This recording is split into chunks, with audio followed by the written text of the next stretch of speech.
There once was a young girl named Rapunzel. She was known for her long and beautiful golden hair. Rapunzel and her mother lived in a small cottage on a hill. From their window they could see a magical garden. It belonged to an evil witch. One day Rapunzel's mother was sick. She lay in bed, staring out the window. "If I ate just one vegetable from that magical garden," she whispered, "I know I would be well again." That night Rapunzel climbed the high stone wall that surrounded the witch's garden.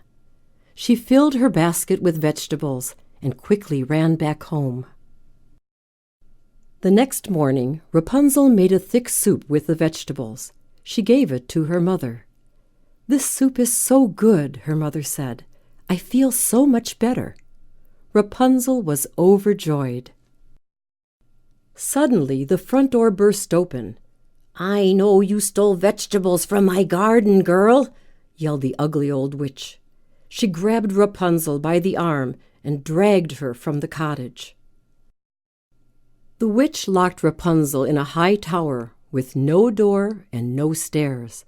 There was only a small window at the very top. Rapunzel spent her days sitting in the tower window, singing with the birds.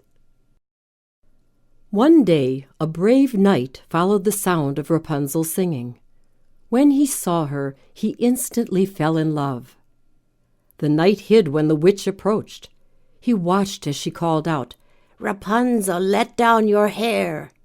The girl threw her long braid from the window, and the witch climbed to the top. The next day the knight returned to the tower. "Rapunzel, let down your hair," he cried. Rapunzel let her long braid drop from the window.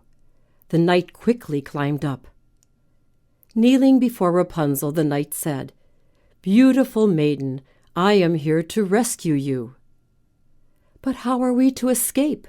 she asked. The knight drew his sword. With a single stroke, he cut Rapunzel's braid from her head. He fastened one end to the bedpost and threw the other end out the window. "Let's go," he said. The two hid in the woods until the witch appeared. They watched the witch climb the tower. When she reached the top, the knight jumped out. He set the rope of hair on fire. "I have been fooled," the witch cried. Rapunzel and her brave knight climbed onto his horse and rode away. They lived the rest of their lives happily ever after.